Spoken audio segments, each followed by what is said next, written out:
Man, deja vu. Thanks, guys. Great cast on the day. I am joined by Huhi of Counterlogic Gaming after their victory over NRG eSports. A fantastic win at that, and the split has looked much better this time around. What has Counterlogic Gaming done to prevent the slump that usually happens each split? I think the biggest difference is that the reason of the slump is kind of gone. I'm not saying like we had the problems before, but right now we all feels friendly and as a family, I guess. Right. So even though we're really tired and exhausted, we try to cheer each other up. And then also the important thing is that we're not afraid to confront each other. So I think that's how we could have overcome the slump. Being able to talk it out, it really has shown the progression in the team, and things are only going to get harder if you win out. You are up to face Cloud9 again if that happens. How do you feel about that match? I feel pretty confident, and then all of our team really wants to get the bye because it gives us extra time to practice for the Immortals match in the finals, maybe. So we really want to get the bye. We're trying really hard, and yeah, we're pretty confident on it. All right, and Huhi, final question. You were there last year. You supported the team all the way. Looking now at the championship, what does it mean to you to defend that championship title for Counterlogic Gaming? Even though last year I was there when they won the championship, I'll not say that I won the championship because I didn't. I felt like I was just watching them and then trying to learn from them instead of playing. So even though we're defending the championship, I feel like we're trying to achieve the championship from others because we are still the underdog right now. All right, well, you guys have had an awesome season. Congratulations on the win, and best of luck to the achievements of the team. We're now going to throw it to the analyst desk to break down the rest of that game. Thank you very much, Riv. Another W on the board for CLG. Only one game left to play, but this game was a beautiful example of how games can be won and lost within the first 5 minutes of the game. And I want to start. We're going to work through some replays here. It's a lot of information to take in. Jat, start us off with the level 1. Well, a lot of it felt like the first blood would have been a mistake, but in fact, it was a good play. Notice here how Huhi zones GBM off with a gold card. Therefore, CLG can sneak around the side. And this would be a safe place for Moon to stand if they had mid lane coverage. He would have been able to run from someone coming from the far river, but if they come from the near river like they did, he doesn't have enough time to react. Therefore, they exhaust him.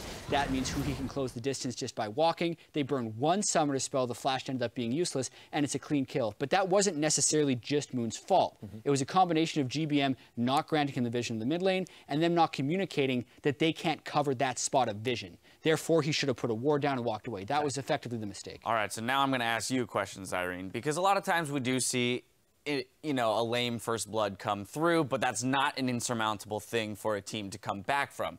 However, it played a much larger role in this game than most people probably would have realized, at first glance. So now, continuing through with the lane swap and the early jungle moves, walk me through the second replay here. There is so much going on here in this lane swap because what happens is Moon actually goes to his strong side jungle because he doesn't have flash, because if he gets invaded by Bard, he can instantly get killed in the normal lane swap that we're seeing now. Impact stays top, and they actually 4-man leashed for Smithy on the bottom, on the top side here for CLG. So best case scenario, they get to execute this and 3-man, possibly 4-man if they want to dive the trundle. Yeah, and as you can see from Impact's perspective, this is what he sees. He's trying to run away because he sees the two people in lane, and when Darshan cuts him off, for all Impact knows, Nidalee would have been behind him as well, which is why I think he tried to go back to his turret and teleport, because he didn't think he'd get away with the flash. But as soon as the teleport is canceled, it's the worst of both worlds, because he has to stay under the turret to die, and then Smithy's Nidalee can farm the jungle. So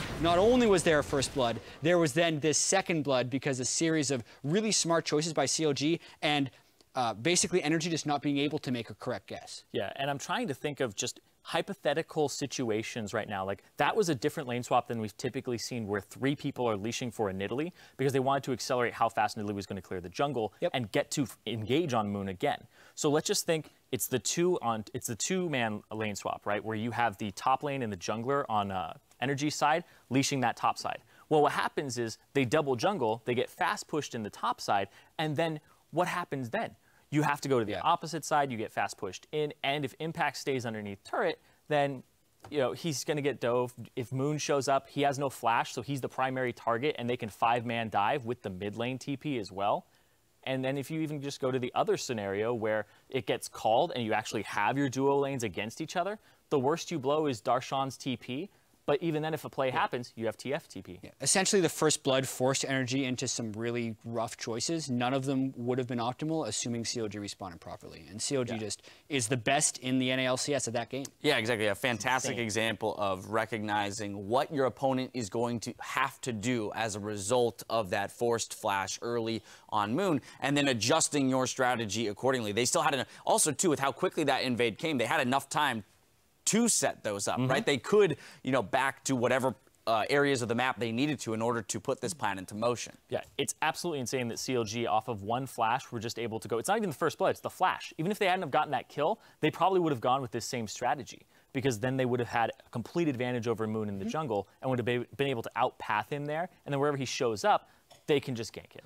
So it's actually just so fast that CLG were able to recognize that. And this looks like something that they've practiced before off of invades. Absolutely. Jat, you mentioned that it's dangerous to do that against any, or start out with this disadvantage against any team, but even more so against CLG. Another thing that is dangerous about CLG, and this is an answer to our question of the day from Emerald Monkey, who points out that Darshan is a crucial third carry to this team. On top of just having AD carry and a mid laner who can put out damage and split push, he can do the same. So as soon as they get ahead and they're allowed to establish this 1-3-1, it's even more terrifying from the likes of CLG. Yeah, and we were talking off air about how I really like the Twisted Fate being in this team composition, but specifically CLG with the 1-3-1 that they can play so well.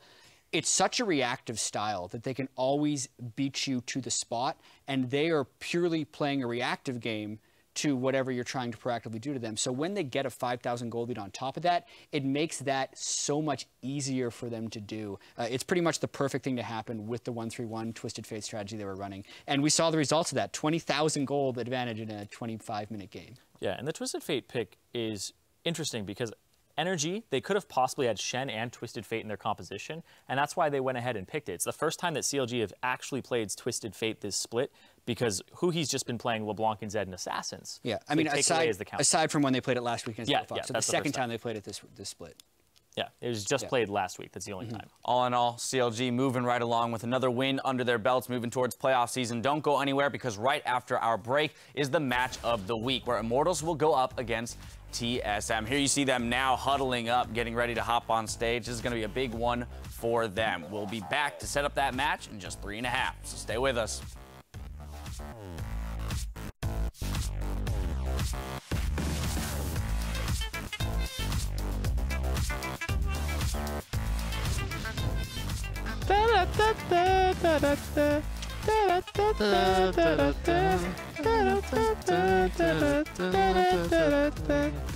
When it gets locked in, they can get some damage. That's going to land oh, wow, that's a lot of damage. Darshan's joined the mix as well. Plenty of damage on the Moon, who nearly goes down. Here comes the fate, but he gets charged. Champion with a nice play. I am up in 3, 2, 1. I'm at TP. I'm TPing. Go. Jake. Ari's ulti. Yeah, back in. I'm going close now. Nice. All right, tower turret. Yeah, the front line is just not there anymore. 3 kills in a row. 4 sticks. They make that a quadra. This is the win CLG fans can be very, very happy about.